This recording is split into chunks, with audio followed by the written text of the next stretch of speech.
Hello বন্ধুরা, আপনাদের বাড়িতেও কি এরকম অনেক আম জমা হয়ে গেছে যে গরমে তার খোসাটা কালো হয়ে গেছে?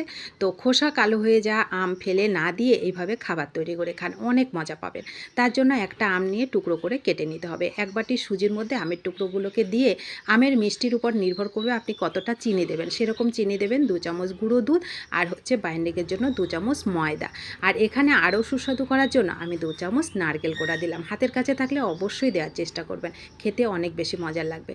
তারপরে এগুলোকে আপনি চামচ দিয়ে সুন্দর করে মেখে নিতে পারবেন, কারণ এই আমগুলো যেহেতু অনেকটা নরম, মিক্সি জারের কোনো দরকার পড়বে না।